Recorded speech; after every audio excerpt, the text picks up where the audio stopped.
पूना के एक बड़े शमशान घाट में दोपहर के 3 बजे थे। रोहन, जिसकी उम्र 35 साल की थी, जो अमेरिका की एक बड़ी सॉफ्टवेयर कंपनी में वाइस प्रेसिडेंट था, अभी अभी फ्लाइट से उतरकर सीधे शमशान घाट पहुंचा था।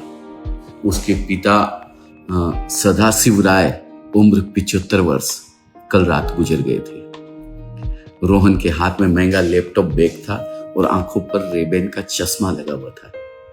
उसे पसीना आ रहा था और वह बार बार अपनी घड़ी को देख रहा था। वहां मोक्ष इवेंट मैनेजमेंट यानी अंतिम संस्कार करने वाली एजेंसी का एक कर्मचारी सुमित खड़ा था। सुमित ने सारी तैयारी करके रखी हुई थी।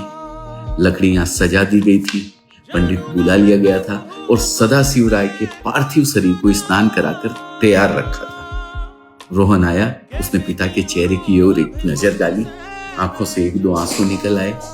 उसने सुमित से पूछा, मिस्टर सुमित, सब तैयार है ना? मुझे 6 बजे की रिटर्न फ्लाइट पकड़नी है। कल मेरी बहुत जरूरी मीटिंग है, प्लीज जल्दी करवाइए। सुमित को बहुत बड़ा आश्चर्य हुआ। जिस पिता ने इस बेटे को पाल पोस कर बड़ा किया, उस पिता की चिता के पास रुकने के लिए इस बेटे के पास 3 घंटे के वक्त भी नहीं है। सुमित ने शांत होकर सिर हिलाया। विधि पूरी हुई। रोहन ने मुखाग्नि दी। धुएं के गुबार आसमान में उठ गए। रोहन ने सुमित को अलग ले जाकर चेकबुक निकाली। सुमित, धन्यवाद, आपने अच्छी व्यवस्था की।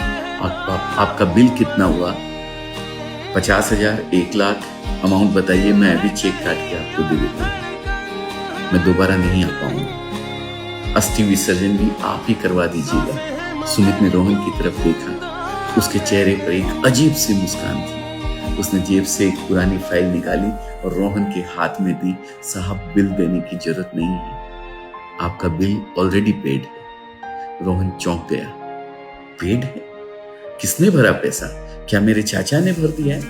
सुमित बोला, नहीं साहब, 5 साल पहले सदाशिव राय जी, आपके पिताजी, हमारे ऑफिस आए थे। वे बहुत बीमार थे, ठीक से चल भी नहीं पा रहे थे। उन्होंने मुझसे पूछा था, आपका पैकेज क्या है? मेरे बेटे को तकलीफ ना हो, सब इंतजाम कर देंगे ना आप? हमने उन्हें पैकेज बताया। उन्होंने उसी दिन 50,000 रुपए एडवांस जमा करवा दिए थे और यह चिट्ठी देकर मुझसे कहा था, मेरा बेटा आए तो उसे यह दे देना, और अगर वह न आ सके तो आप ही मेरा अंतिम संस्कार कर दें। सुमित ने वह चिट्ठी रोहन को दी। रोहन ने कांपते हाथों से चिट्ठी खोली। उसमें सदाशिव राय के कांपते अक्षरों में लिखा हुआ था, प्रिय रोहन बेटा, मुझे पता है तुम बहुत व्यस्त हो। अमेरिका में तुम्हें सांस लेने की भी फुर्सत नहीं होती। मुझे मालूम है कि मेरी मृत्यु की खबर सुनकर तुम्हें चिंता होगी। छुट्टी मिलेगी भी या नहीं, टिकट मिलेगा या नहीं, मीटिंग का क्या होगा, ये सवाल तुम्हारे मन में आएंगे। बेटा, तुम्हारा समय और तुम्हारा कैरियर बहुत महत्वपूर्ण है। मैंने तुम्हें इसलिए पाला है कि तुम दुनिया जीत सके। एक बूढ़े की लाश के लिए तुम अपना नुकसान मत करना। इसलिए मैंने अपनी मृत्यु की व्यवस्था पहले ही कर दी है। एजेंसी को पैसे दे दिए हैं, वे सब काम कर देंगे। तुम आ सको तो अच्छा है, ना आ सको तो भी कोई मुझे शिकायत नहीं है। बस एक विनती है, जब मैं तुम्हें बचपन में स्कूल छोड़ने जाता था तो तुम्हारा हाथ कभी नहीं छोड़ा था। आज जब तुम मुझे अग्नि दो तो तुम्हारा हाथ कांपना नहीं चाहिए।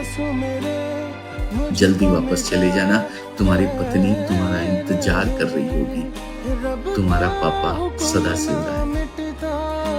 चिट्ठी पढ़ते ही रोहन के हाथ से चेकबुक कीचड़ में गिर गई। उस शमशान में जहां लकड़ियों के जलने की आवाज आ रही थी, वहां अब रोहन का अहंकार और कैरियर का घमंड जलकर राख हो चुका था।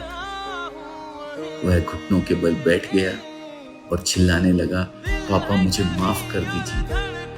उसने सुमित के पैर पकड़ लिए। सुमित, मुझे अमेरिका नहीं जाना है, मुझे अपने पापा के साथ रहना है। मैंने करोड़ों रुपए कमाए, पर मैं तो असली भिखारी निकला। मेरे पापा ने मरते समय भी मेरी मीटिंग की चिंता की और मैं उनके अंतिम दर्शन का भी हिसाब लगा रहा था। उस दिन रोहन फ्लाइट नहीं पकड़ सका। वह वहीं जलती चिता के सामने रात भर बैठा रहा, क्योंकि उसे समझ आ गया था प्रीपेड सिर्फ सिम कार्ड हो सकता है, पिता का प्रेम नहीं। पिता का प्रेम अनलिमिटेड होता है और उसकी कीमत दुनिया की कोई भी करेंसी नहीं चुका सकती। आप दुनिया में कितने भी बड़े बन जाएं, कितना भी पैसा कमा ले, लेकिन जिन माता पिता ने आपका बचपन संवारा, उनके अंतिम सफर में साथ देने से कभी पीछे मत हटना। एजेंसी अंतिम संस्कार कर सकती है, लेकिन आंसू एजेंसी वे अपने खून के रिश्तों के लिए